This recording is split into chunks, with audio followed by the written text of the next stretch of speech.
කඩවතට කෑෂන් delivery අප රුපියල් 1,40,000ක් වෙන්න PC බිල්ඩ් එක.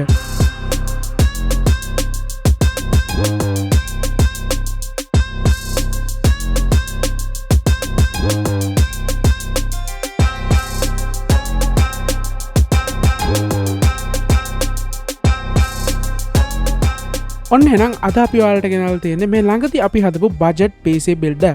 කස්ටමර්ට PC එක ඕනේ කිව්වේ graphic design වලට වගේම gaming වලට. ඉතින් මේ PC builder එක කස්ටමර්ගේ requirement එකත් එක්ක බජට් එකට set වෙන්න අපි processor එක විදිහට i5 6 gen processor එකක් තෝරගත්තා. මේ processor cores 4ක් එක threads 4ක් තියෙනවා. ඒ වගේම තමයි base clock එක GHz 3.2යි. මේ processor එකට set වෙන්න motherboard එක විදිහට Asrock B250 gaming motherboard එකක් තෝරගත්තා. කස්ටමර්ට ඉස්සරහට NVMe SSD වලට යන්න හිතන් ඉන්නවා නම් මේ motherboard ගොඩක් හොඳයි. ඒ වගේම RAM එකට 16GB RAM එන විදිහට 8GB RAM stick දෙකක් use කරලා තියෙනවා. ඒ වගේම දැනට ආපු ඕනම game එකක් play කරන්න පුළුවන් වෙන්න අපි GTX 1660 Super 6GB VGA card එකක් තෝරගත්තා. සිස්ටම් එකේ ස්ටෝරේජ් එක විදිහට අපි brand new 128GB SATA SSD එකක් වගේම 1TB hard disk එකක් තෝරගත්තා. ඒ වගේම සිස්ටම් එක power up කරගන්න අපි 600W gaming power supply එකක් තෝරගත්තා. casing එක විදිහට අපි G9 gaming casing එකක cooling වලට RGB casing fan 3ක් තෝරගත්තා. එහෙනම් දැන් අපි යමු PC එක assemble කරගන්න.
ඉතින් PC එක assemble කරලා ඉවරුනාට පස්සේ අපි Windows දාලා අවශ්‍ය drivers ඔක්කොම දාලා customer ට අවශ්‍ය කිව්ව Adobe Photoshop Premiere Pro වගේ තවත් software ගොඩක් දාලා ඊට අමතරව games කීපයකුත් මේකට දැම්මා. ඒ වගේම තමයි customer ට graphic design වලට set වෙන monitor එකක් ඕන කිව්ව නිසා අපි තෝරගත්ත HP අඟල් 24 IPS full HD monitor එකක්. මේ monitor එක customer ගේ budget එකත් එක්ක ගානට set වෙන හොඳ colors තියෙන super monitor එකක්. ඒ වගේම customer ට ගණන් අඩුවට gaming keyboard mouse ඕන කිව්ව නිසා අපි keyboard එකට Havit KB866L gaming keyboard එකත් mouse එක විදිහට Havit MS1028 gaming mouse එකත් ඒ වගේම මේ ටික ටේබල් එකේ ලස්සනට තියාගන්න mouse pad එක විදිහට Havit MP861 mouse pad එකක් තෝරගෙන තියෙනවා. ඊට පස්සේ ඉතින් අපි මේ ටික safety pack කරලා customer ට cash on delivery විදිහට මේ package එක යවුවා. ඉතින් ඔයාලටත් මේ විදිහට ඔයාලගේ dream PC එක budget friendly විදිහට build කරගන්න ඕන නම් දැම්ම අපිට කතා කරන්න.